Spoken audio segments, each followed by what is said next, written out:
My family told me, "You're not invited for Christmas, it's for parents only now." I grinned and reserved a 5-star cruise instead.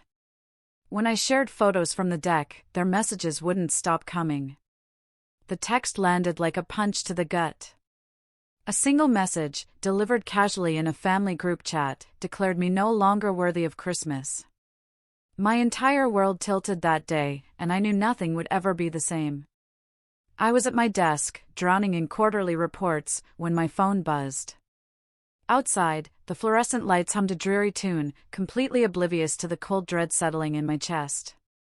It was an ordinary Tuesday in October.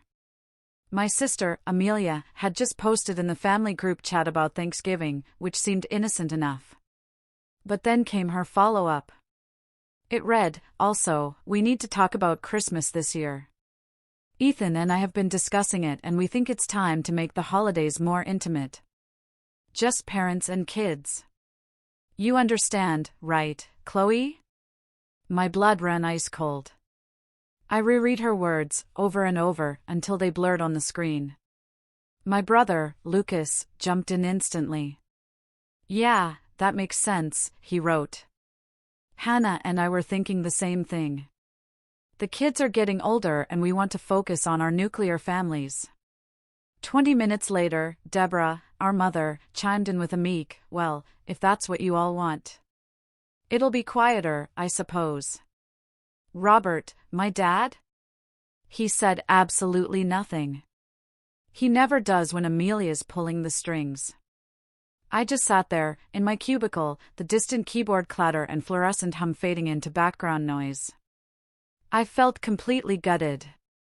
32 years old, a successful marketing director, homeowner, and apparently not family enough for Christmas dinner, all because my uterus was empty. I didn't respond to the group chat. Instead, I closed my laptop, told my boss I was taking a personal day, and drove home in a daze. My townhouse felt different when I walked in that afternoon. Smaller somehow. All those carefully chosen throw pillows and framed photos of nieces and nephews, who I apparently wasn't close enough to anymore, suddenly felt like evidence of a life I'd been fooling myself about. The rejection stung in ways I couldn't even articulate. Growing up, I was the one who remembered everyone's birthdays. I sent cards. I showed up to every single soccer game, dance recital, and school play.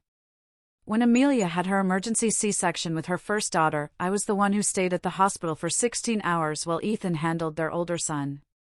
When Lucas's wife, Hannah, had postpartum depression, I brought them meals 3 times a week for 2 months straight.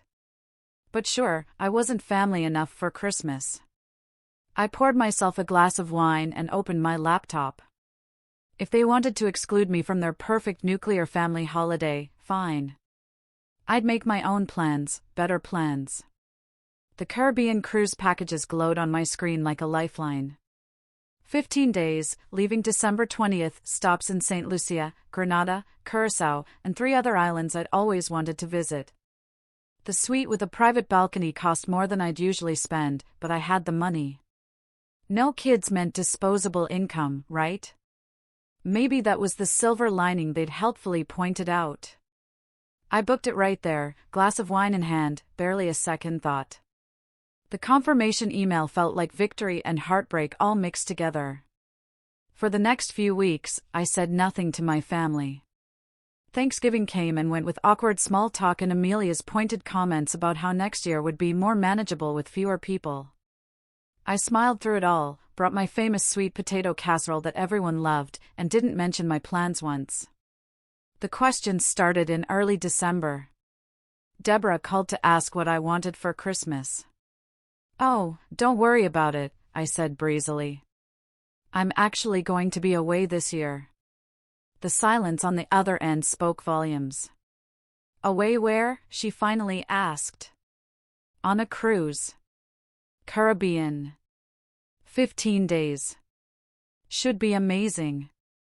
There was a long pause. "A cruise, by yourself, Chloe?"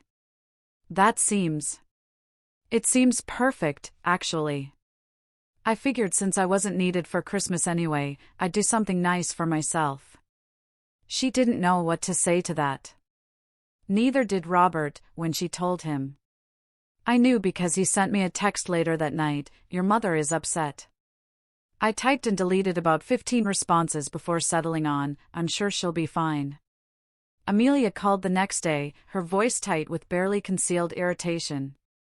"Deborah says you're going on some cruise during Christmas." "Yep. Leaving on the 20th. I'm really excited about it.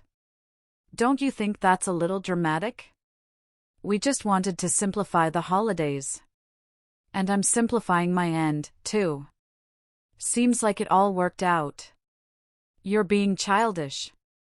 "I'm being excluded, Amelia. There's a difference. You made it clear I'm not part of the inner circle anymore, so I made other plans." "What did you expect me to do? Sit home alone eating frozen dinners?" She sputtered something about twisting her words, but I was done.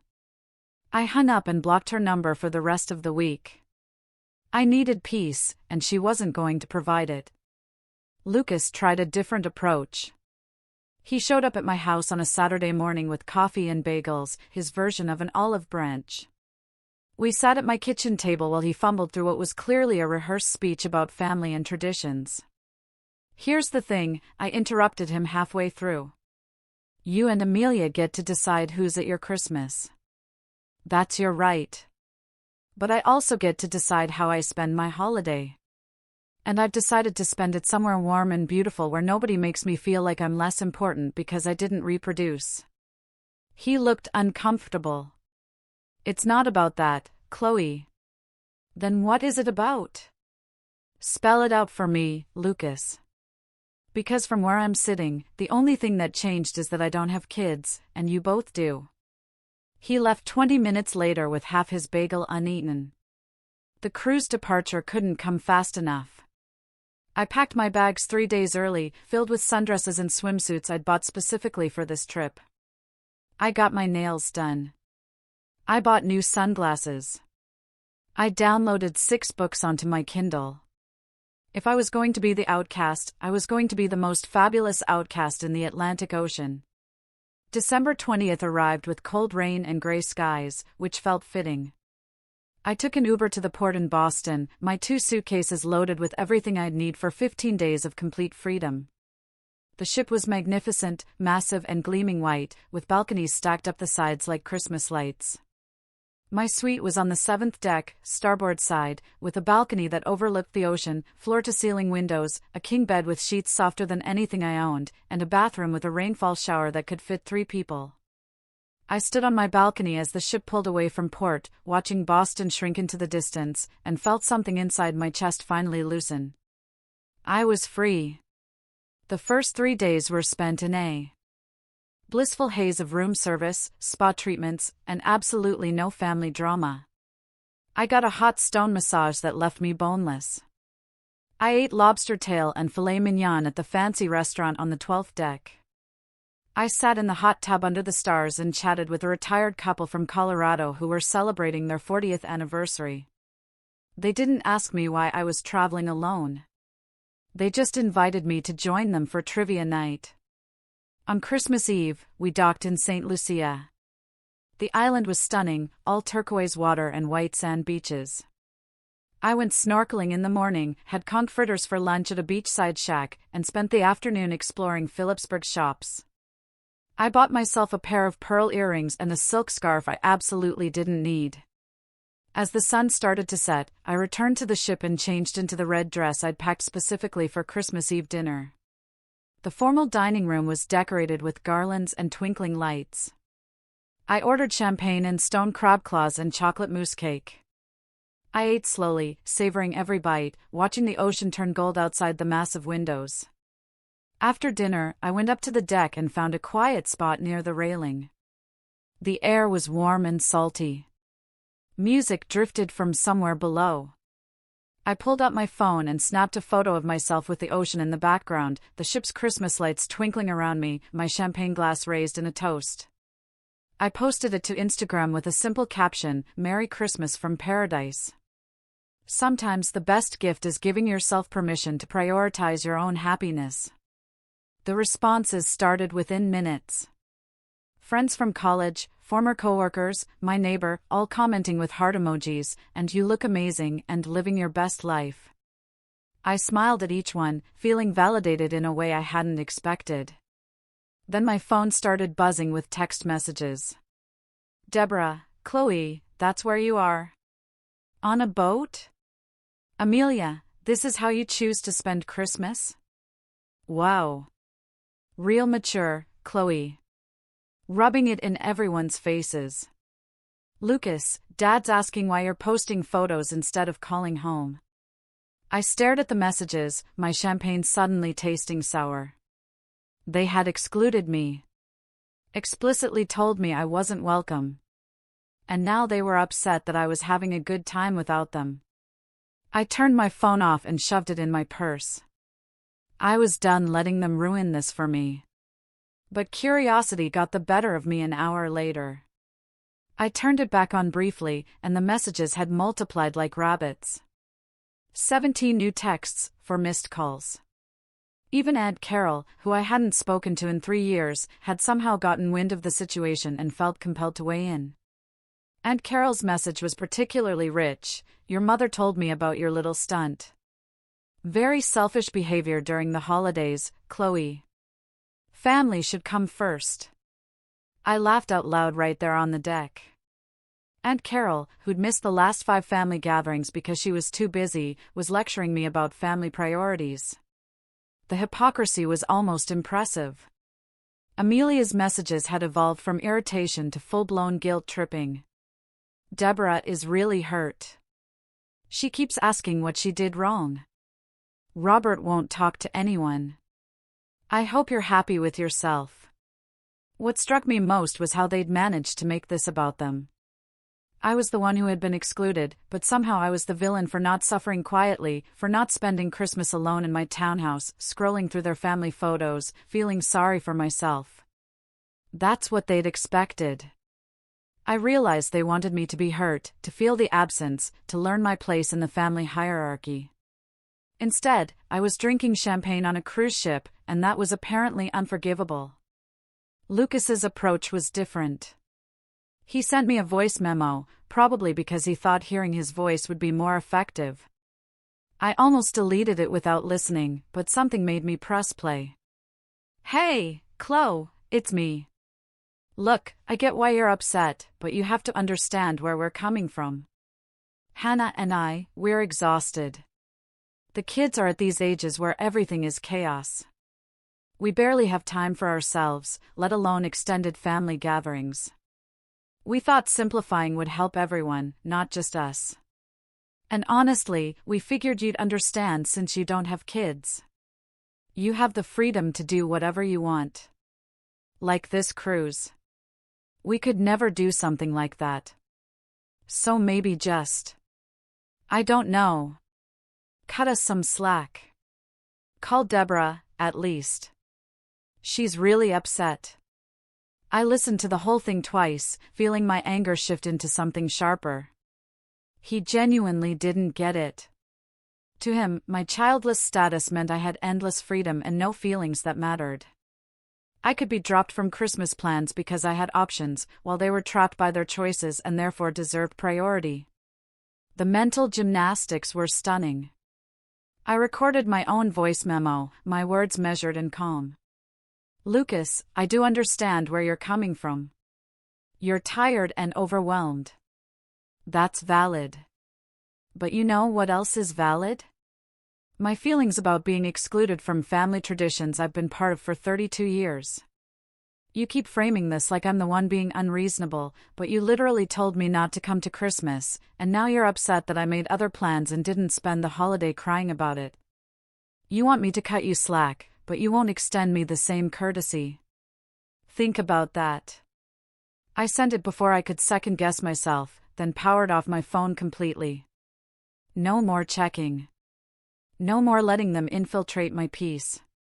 The evening got better from there. I attended a wine-tasting event in one of the ship's lounges, where I met an older woman named Evelyn, who was traveling solo after her husband's death 2 years prior. She was probably in her mid-60s, with silver hair cut in a sharp bob and the kind of confident energy that comes from surviving grief and coming out stronger. "First solo Christmas?" she asked as we sampled the Pinot Noir. "How'd you guess?" "You have that look like you're trying to convince yourself you made the right choice." I laughed, surprised by her directness. "Is it that obvious?" "Only to someone who's been there. My first Christmas without Robert, my kids wanted me to come stay with them. Insisted, actually. But I knew if I did that, I'd spend the whole time crying in their guest room and making everyone uncomfortable. So, I booked a cruise instead.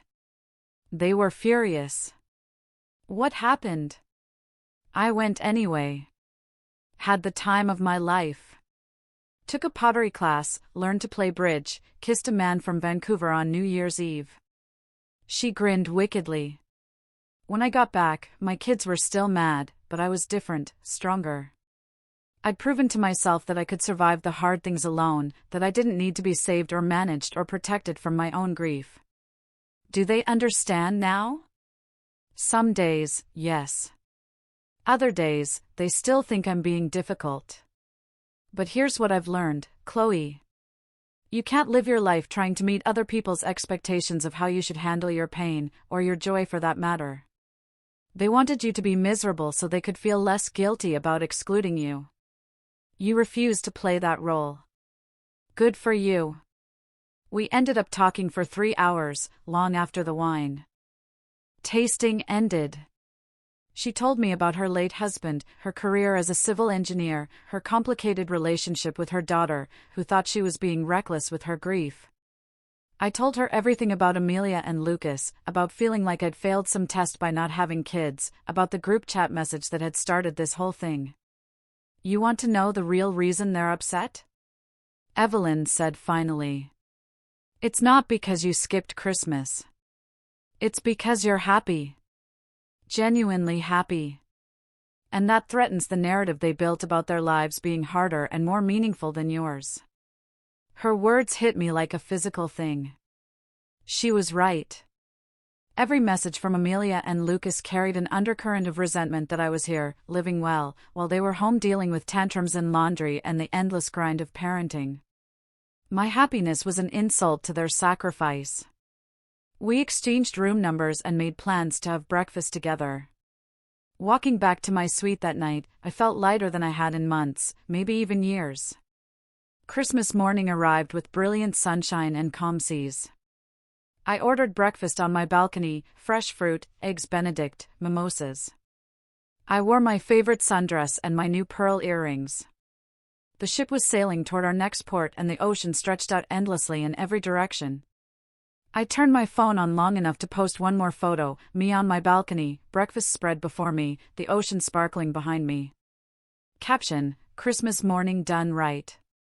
Then I turned it off again and spent the day exactly how I wanted. I took a yoga class on the upper deck. I read half a book in a deck chair. I had lunch at the sushi restaurant and dinner at the steakhouse. I watched a comedy show in the theater and danced at the deck party until midnight. Over the next week, I barely looked at my phone. I was too busy living. I went ziplining through the rainforest in Grenada. I swam with sea turtles in Curaçao. I learned a salsa dance from a charming instructor named Alejandro in St. Lucia. I got a little too sunburned on a catamaran excursion and didn't care because I was too busy laughing with a group of solo travelers I'd befriended. But curiosity is a powerful thing. 3 days after Christmas, while the ship was docked in Bonaire, I made the mistake of turning my phone on to upload photos to cloud storage. The messages flooded in immediately, an avalanche of guilt and manipulation. Deborah had sent a series of increasingly emotional texts. The first few were gentle: "Hope you're having a nice time, sweetheart. We missed you at dinner." Then they escalated: "Your father barely ate anything.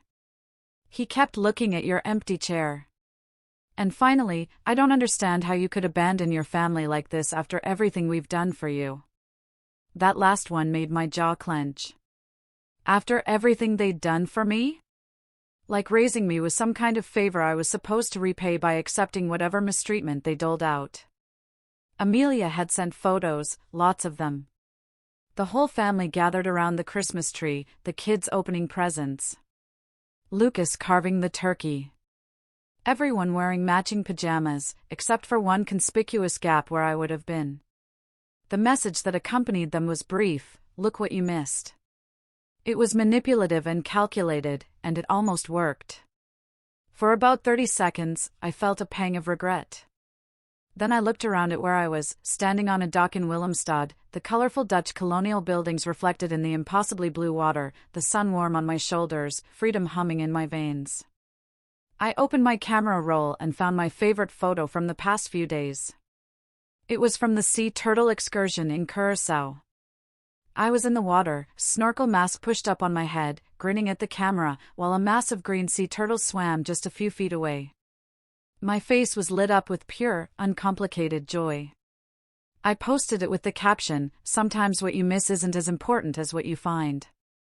Petty, maybe, but I was tired of being the bigger person. Evelyn found me at lunch that day, sliding into the seat across from me at the outdoor cafe. "You've got that look again." "What look?" "The one that says you checked your phone and your family is trying to ruin your vacation remotely." I showed her the messages. She read them with increasing disgust, her lips pressed into a thin line. "Classic manipulation tactics," she said, handing my phone back. "Make you feel guilty for their choices. Your mother's particularly good at it. She's had years of practice. Here's a question: if the situation was reversed, if they'd excluded you, and then you sent them crying messages about how hurt you were, what would they say?" I thought about it. They'd tell me I was being overly sensitive, that I needed to understand their perspective, that family means making sacrifices. Exactly. But when you're the one setting boundaries, suddenly you're selfish and cruel. The double standard is the point, Chloe. It keeps you in line. We spent the afternoon exploring Bonaire together. Evelyn had a way of making everything an adventure. We got lost in a floating market, bargained with vendors over handmade jewelry, drank rum punch at a beach bar while locals played dominoes nearby. She told me about her engineering career, how she'd been one of only 3 women in her graduating class in 1981, how she'd fought for every promotion and still made less than her male colleagues. "I spent so much of my life trying to prove I belonged," she said as we watched the sunset paint the sky orange and purple. "Trying to show I was just as good, just as dedicated, just as worthy. And you know what I learned? The people who don't value you will never be convinced. You can't argue someone into respecting you. So what do? You respect yourself enough to walk away. You find people who see your worth without you having to justify it. You build a life that doesn't require their approval to be valid." She clinked her glass against mine. "Like you're doing right now." That conversation stayed with me as we sailed toward our next destination. I kept my phone mostly off, checking it only briefly each evening to let my assistant know I was alive. The messages from my family continued, but I noticed a shift in tone. Less guilt-tripping, more confusion. They genuinely couldn't understand why I wasn't engaging, why their usual tactics weren't working. Amelia sent a message that revealed more than she probably intended. "I don't know what you want from us." We apologized. We explained our reasoning. "Why are you being so stubborn about this?" The thing was, I didn't want anything from them anymore. That was the real change. I'd spent so many years seeking their validation, trying to prove my life had value, even without the traditional markers of success they prioritized. But somewhere between the sea turtles and the salsa lessons and the deep conversations with Evelyn, I'd stopped caring about their approval. I was having the time of my life, and that was enough. On New Year's Eve morning, I woke up to a different kind of message from Robert. Unusually direct: "Deborah and I would like to talk when you get home." Really talk. No ambush, no lectures, just the 3 of us. Will you consider it? It was the most direct communication I'd had from him in years. Dad usually let Deborah handle all family drama, preferring to hide behind his newspaper or find urgent projects in the garage. His reaching out meant something had shifted. I typed back, "I'll think about it." That evening, dressed in the navy sequin dress I'd saved for this exact occasion, I felt like a different person than the one who had boarded this ship 2 weeks ago. Stronger, clearer, less willing to accept crumbs and call it love. There was Daniel, a divorced architect from Denver who made terrible dad jokes. Sarah, a nurse from Atlanta, taking a break after a brutal year in the ICU. Michael and Joshua, a couple from Nashville, celebrating their engagement. We became our own little family, meeting for breakfast, exploring ports together, playing cards in the piano bar late at night. They made the trip better than I could have imagined. We exchanged Instagram handles and promised to keep in touch. On New Year's Eve, we all dressed up and had dinner together, laughing until our faces hurt, toasting to new beginnings and leaving toxic people behind. As midnight approached, we gathered on the deck with champagne. The ship was anchored off the coast of St. Barth, and the island was setting off fireworks. The sky exploded in gold and silver and blue. We counted down together, shouting over the wind and the waves, and when midnight hit, I felt genuinely happy for the first time in months. I took a selfie of all of us, arms around each other, fireworks in the background, and posted it with a caption, "New Year, new family, new priorities. Here's to 2024. The cruise ended on January 3rd. I didn't want it to be over. Saying goodbye to Daniel, Sarah, Michael, and Joshua felt harder than I expected. We hugged in the terminal, exchanged final promises to visit each other, and then I was in an Uber heading home with 2 suitcases full of dirty laundry and souvenirs. My townhouse felt different when I walked in. Not smaller this time, but mine. Completely and utterly mine. I didn't have to host anyone or accommodate anyone or tone down my decorations because someone's kids might break something. This was my space, and I could do whatever I wanted with it. The return to real life was jarring in ways I hadn't anticipated. My mail was piled up. My plants were barely alive, and my refrigerator smelled questionable. But even dealing with these mundane disasters, I felt different, calmer, more centered.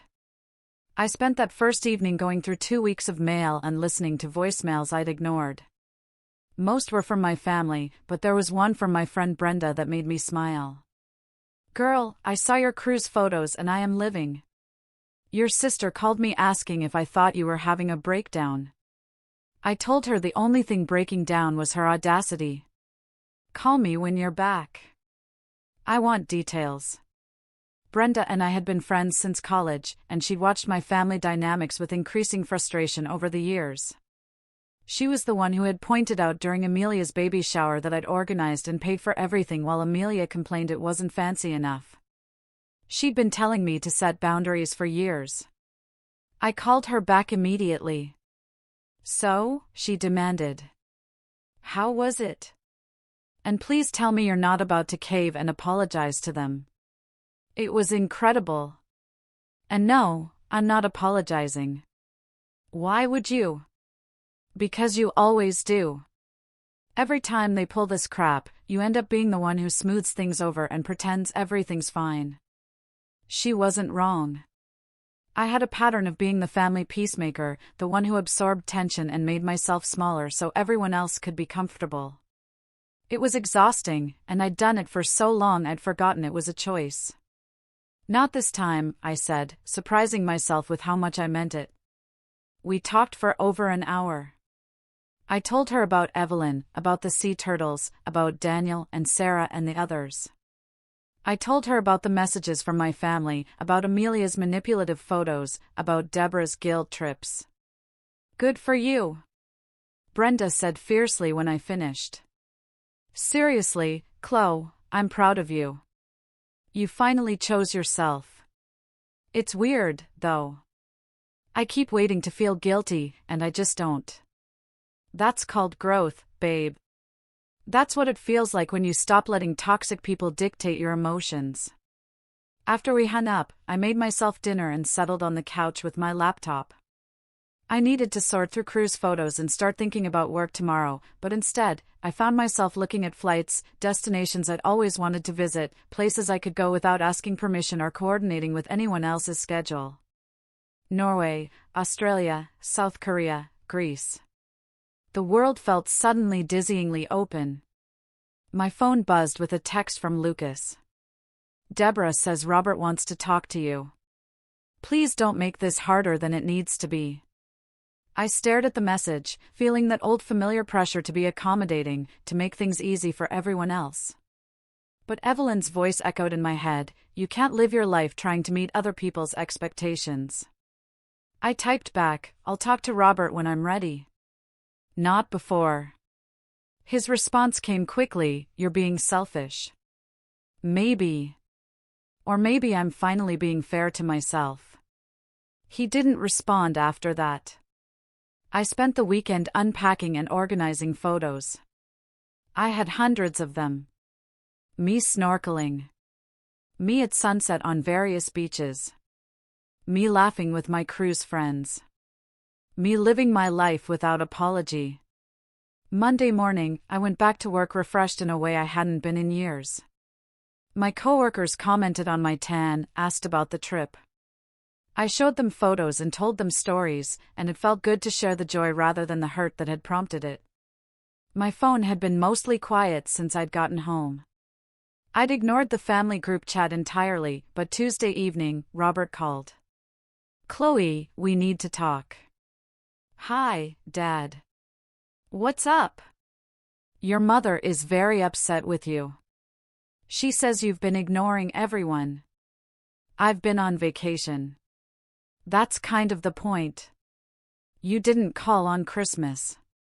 You didn't respond to anyone's messages." "Dad, I was explicitly told I wasn't welcome at Christmas."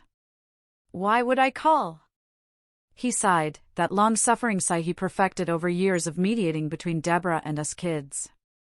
"Your sister says she didn't mean it that way." "She meant it exactly that way. She said Christmas was for parents only." "I'm not a parent. The math is pretty simple. Don't be difficult." "I'm not being difficult. I'm setting boundaries." Amelia made a decision and I respected it by making my own plans. Now everyone's upset that I actually went through with it instead of sitting home feeling sorry for myself. It's more complicated than that.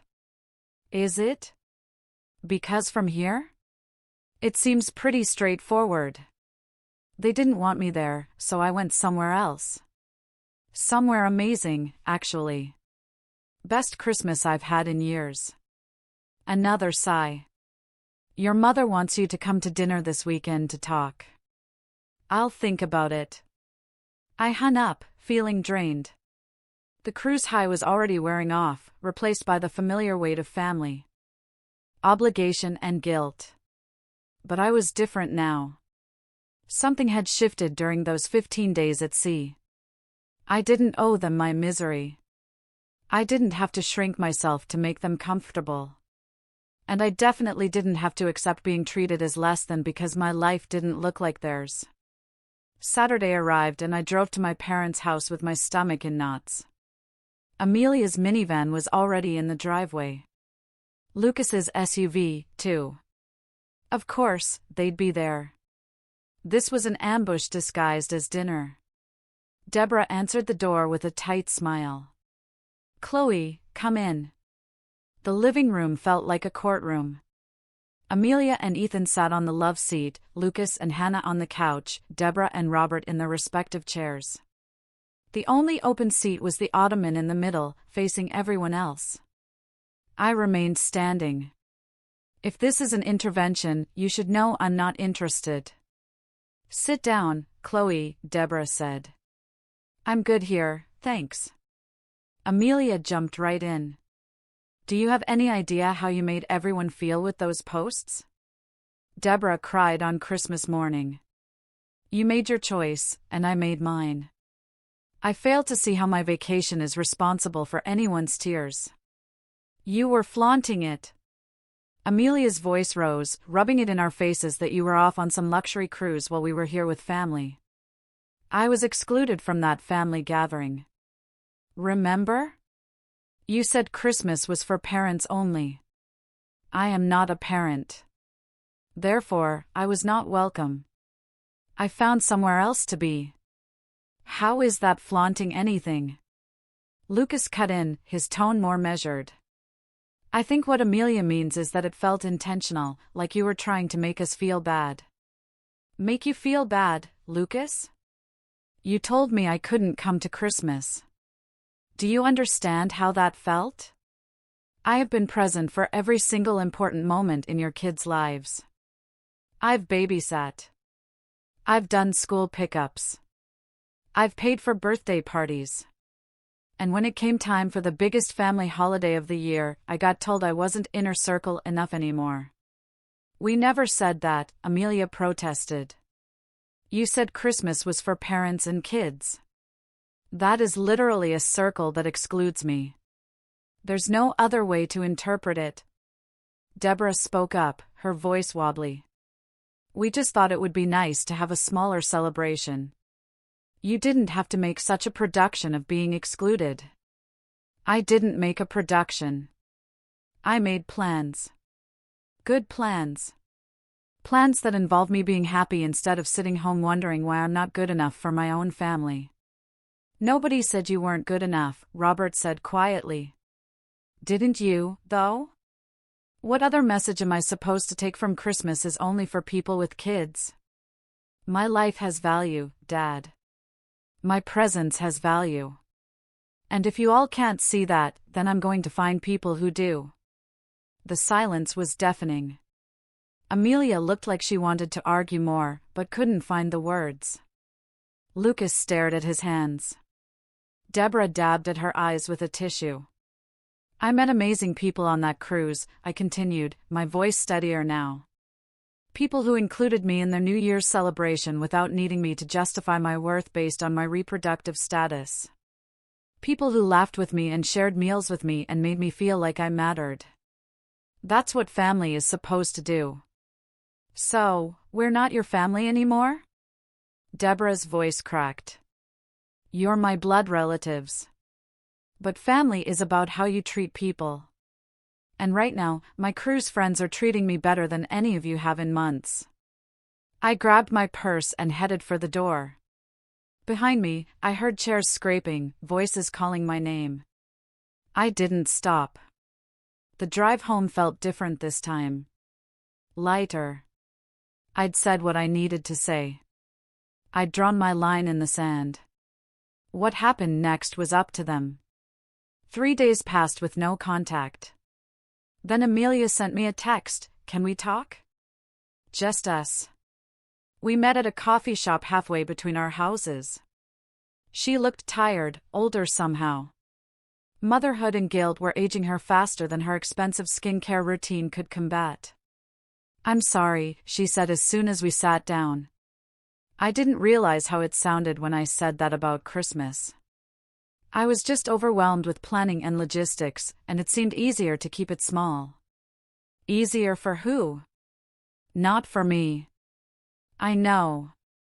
I see that now. She stirred her latte, not meeting my eyes. Ethan pointed out that we were being exclusive at the time. I got defensive, but then I saw your cruise photos and I just felt jealous.